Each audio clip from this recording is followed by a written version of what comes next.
नमस्कार, जय हिंद साथियों। मैं रविंदर अलूर पाठशाला में आपका स्वागत है। देखिए, आपको पता होगा कि हर एक राज्य में संविदा पर जो कार्यरत हैं उनको परमानेंट कही जाने की बात चल रही थी। जैसे कि एग्जाम्पल के तौर पर बात करें तो राजस्थान में 1,10,000 संविदा कर्मियों को परमानेंट कही जाने की बात कही थी जब अशोक गहलोत जी की सरकार थी राजस्थान के पिछले गत वर्षों में। और इसी प्रकार अगर बिहार की बात करें तो वहाँ पर भी 46,285 कैंडिडेट जो हैं संविदा बेस पर जो कार्यरत हैं उनको परमानेंट कही जाने की बात कही थी।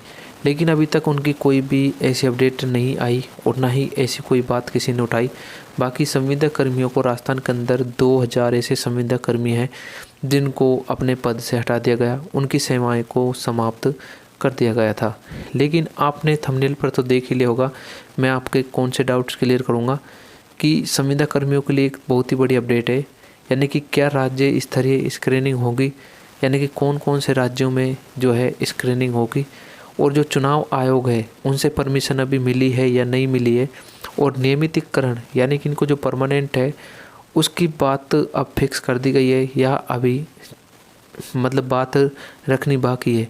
ये सारी की सारी बातें हम इस वीडियो के अंदर करने वाले हैं। चलिए मैं आपको एक अपडेट बता देता हूँ। देखिए, यानी कि संविदा कर्मचारी नियमितीकरण से हम संबंधित बातें करेंगे। जैसे संविदा कर्मचारियों के नियमितीकरण का जो रास्ता है वो एकदम साफ कर दिया गया है। इन नियमों के तहत नियमित किए जाएंगे और सामान्य प्रशासन विभाग ने जारी किया निर्देश।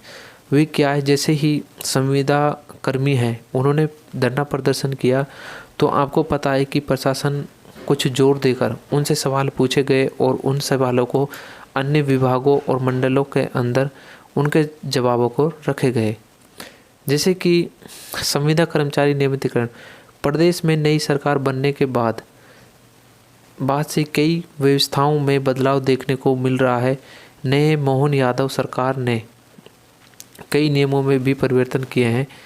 इसी कड़ी में अब प्रदेश सरकार ने संविदा कर्मचारियों के नियमितीकरण के नियमों में बड़ा बदलाव भी कर दिया गया है, जो हमें अभी तक सबको देखने को मिल रहा है। अब संविदा कर्मियों का जो नियमितीकरण है वह अब कैसे होगा, नए नियमों के तहत ही होगा। जो अब नए नियम राज्य के अंदर लागू किए गए हैं और जो संविदा कर्मी हैं, जो नए संविदा कर्मी हैं या पुराने हैं जिनको अभी तक नियुक्ति नहीं मिली है, वे नए नियमों के तहत ही उनको नियमितीकरण किया जाएगा। इस संबंध में सामान्य प्रशासन विभाग के आदेश जारी किए गए हैं, वे भी एक बार आप सुन लीजिए कि संविदा कर्मचारियों के नियमितीकरण के लिए जारी नए निर्देश के अनुसार अब कर्मचारियों को नियमितीकरण के लिए एक परीक्षा देनी होगी। देखिए, पहले ऐसा कुछ नहीं था जब अशोक गहलोत जी की सरकार थी और नियमितीकरण की बात कहें तो 1,10,000 संविदा कर्मियों को नियमितीकरण की वहाँ पर बात बोली जा रही थी। लेकिन अब ऐसा कुछ नहीं है। अब एक सवाल उठाया है कि विभाग द्वारा कि उन्हीं को ही नियमितीकरण किया जाएगा। जितने वर्तमान में संविदा कर्मी हैं वे कार्यरत हैं, उनसे एक परीक्षा दिलवाई जाएगी और उस परीक्षा में जो भी उत्तीर्ण होगा यानी कि पास होगा, जो भी क्वालिफाई करेगा, उनको नियमितीकरण किया जाएगा। इस परीक्षा में 50% अंक प्राप्त करने पर ही संविदा कर्मी नियमित हो पाएंगे।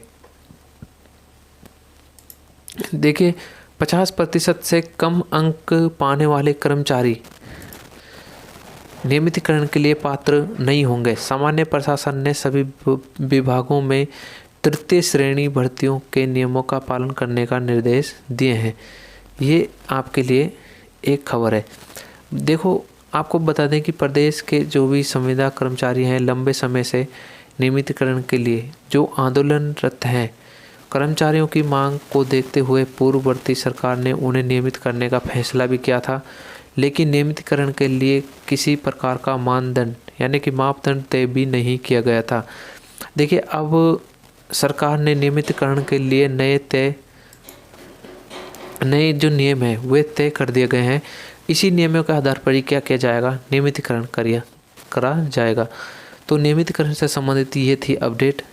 तो देखिए, ये अपडेट जो है ये आपके जो मैंने आपको डाउट्स क्लियर किए हैं। अगर इसके अलावा आपके कोई और भी डाउट्स हैं तो मुझे कमेंट सेक्शन में ज़रूर बताएं। ताकि उनका रिप्लाई मैं नेक्स्ट वीडियो में दे सकूँ। जय हिंद।